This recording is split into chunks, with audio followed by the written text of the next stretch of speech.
আসসালামু আলাইকুম। আপনাদের সামনে কিছু কথা বলার জন্য আসছি। আমাদের দেশে বর্তমান সময় তেলের মহাসংকট চলছে। পাম্পে গেলে সকালে লাইন দিলে বিকালবেলায় যে তেল শেষ হচ্ছে, অনেক পাম্পে তেল দিচ্ছে না, কিন্তু সরকার বলছে তেল প্রচুর আছে, কিন্তু আমরা পাচ্ছি না। জনগণের ভোগান্তির শেষ নাই, লাস্টে দাম বাড়িয়েছে, সেটাও একটা ভোগান্তি।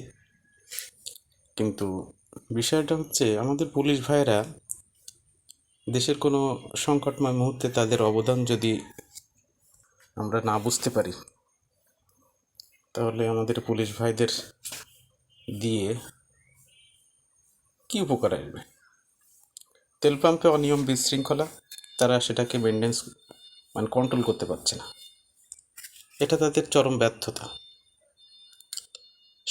এক লাইন সারি থাকলে, এত লাইন থাকলে সেখানে আর এক লাইন এবং বিপরীত দিক থেকে ঢুকে বিশৃঙ্খলা সৃষ্টি করে নেতা ছাতা কসু মাতা, নেতার ছাতা, এই বিভিন্ন রকম সমস্যা, স্থানীয় প্রভাব, যার জন্য সাধারণ পাবলিকদেরকে ভোগান্তির শেষ নেই।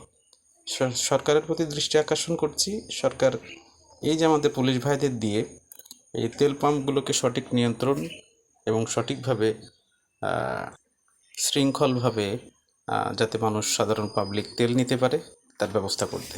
কোনো ব্যাপার নয়, একটা তেল পাম্পে 4-5 জন পুলিশ সঠিকভাবে দায়িত্ব পালন করলেই, অর্থাৎ যারা অনিয়ম করবে তাদের বিরুদ্ধে ব্যবস্থা নিলেই সব সোজা।